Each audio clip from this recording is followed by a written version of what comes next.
Blech.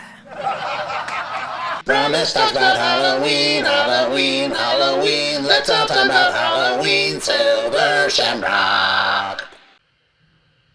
And just like that, we are in another review. All we did was change the lighting, and now we went from the red heat to the icy cold, and we watched The Thing prequel. That's right, it's like a prequel remake. It's a prequel reboot. That's very few of its kind can be considered to be a prequel reboot.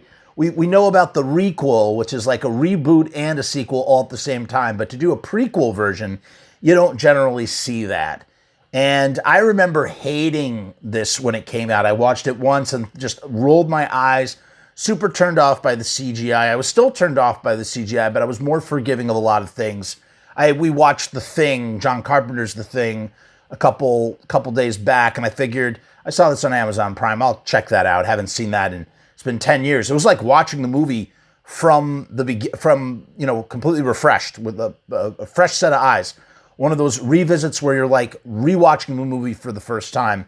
So that was good. And, I saw a lot of potential and a lot of missed opportunities in this film, and I found it incredibly, incredibly frustrating.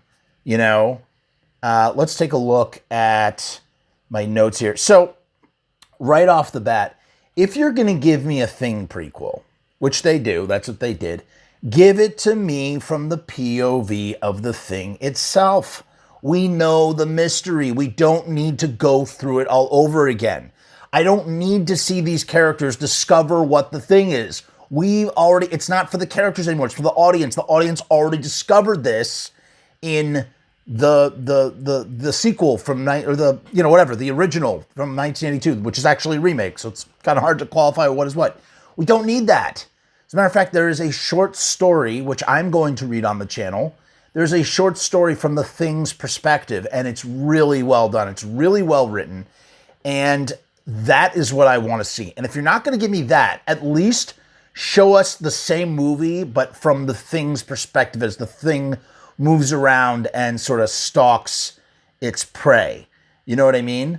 The only way that a movie like this works is if you want something to be a remake as well as a prequel. And that's clearly what they wanted here, because they wanted to capture new audiences as well as the fan base, which is incredibly stupid in the case of this story. Like, if it's a prequel, then you should be focusing on trying to, all prequels should explore something from a different perspective. If we know how you're going to get there, then go from show us something new. Otherwise, what's the point? We already know the answer, And so you could tell they wanted hey, we want to repeat the Thing that made the Thing great, but we also want to give something to the hardcore fans that already know the Thing. And it just doesn't work. It just doesn't work. It's nothing speaks like homogenous, when you shamelessly remake the Norwegian camp and make it an international camp with English speakers. Because in the original Thing, they're all speaking Norwegian, and now suddenly it's like a Norwegian camp with international speakers who are, they're just from all over the place. They're English people and Norwegian people and Germans, and but everybody's speaking English because this is for an English audience. I thought that was kind of lame as well. I feel like it would have been more authentic if they had just stuck to Norwegians on a Norwegian base. But at the end of the day, it's open to interpretation. It could have been like an international Norwegian station, In the plus side of the column, even though the CGI is very CGI-y, it's not as bad. Look, it's just something we have to accept, at least with this movie. I have to accept that this is the CGI and this is the situation, even though it's not great. There are some legitimately creepy sequences that work. Not creepy, but exciting sequences that work only because of the surprise element. They really do well with some of the fake outs, the first two fake outs, you're not expecting the Thing to be the Thing. And what I noticed, it seems like on a very aggressive, it's an aggressive monster approach, which is so far away from the MO of the creature in John Carpenter's film, which seems to be all about survival. I think that the reason why you see these two different approaches is, in this one, the thing is waking up after being frozen for 100,000 years, and it's aggressive and on the offensive. That makes sense. In John Carpenter's one, the creature is more cautious and more sneaky because it's already experienced fighting humans and almost died. So it has to be really careful about how it infiltrates. So it's much more sneaky. And you get a little bit of that paranoia. I mean, the thing is so much about paranoia.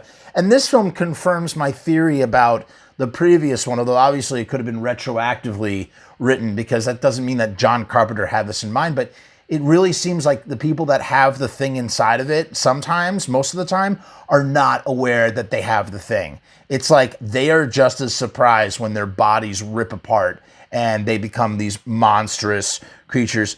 And, it makes me wonder, why do they have the flamethrowers at all? Like, what do you need what are you thawing in the ice cold anyway? Like, what needs to be thawed? I mean, obviously things need to be thawed, but would you use flamethrowers? Is that the most practical approach to thawing things? I don't know. It doesn't really make any sense, but it really does seem that the people who harbor the thing have no idea, and they're just as shocked. They try to do the blood test thing, and this is just an eye-rolling rehash from the first film.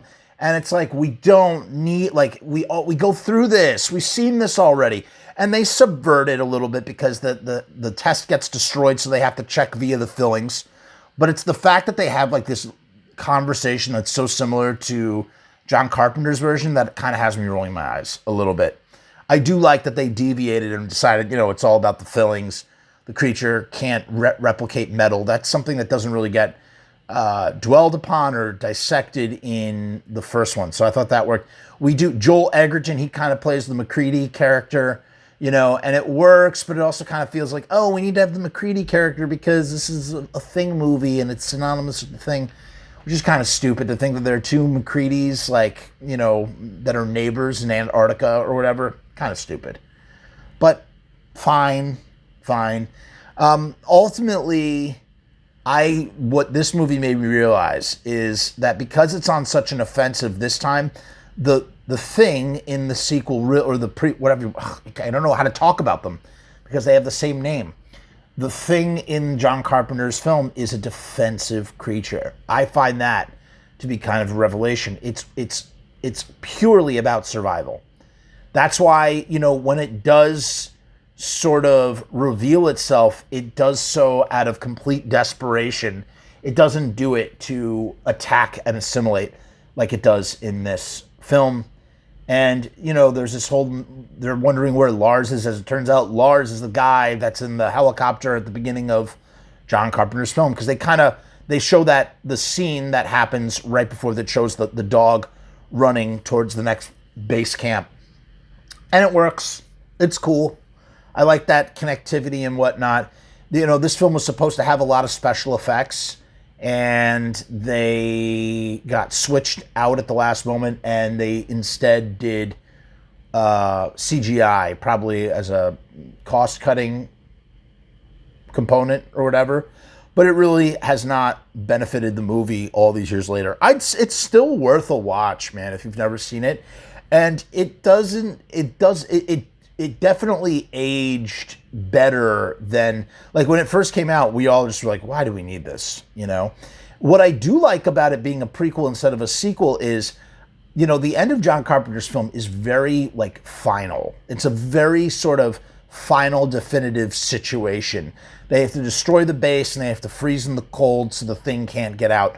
I love that. I really, really love that. So the idea of them going back and doing a prequel, I find is interesting because it still lets the story remain contained, as well as dwell on certain things that we didn't get to see in John Carpenter's film. However, as I said, and I'll say it again, I'll say it redundantly over and over and over again, had they just simply made it from the Thing thawing out and sort of almost making the Thing the protagonist, it would have been a far more interesting film. In fact, it might be lauded as one of the great horror sequel prequels for that reason. And they just, the executives, they can't wrap their mind around a cool, fresh, original approach like that.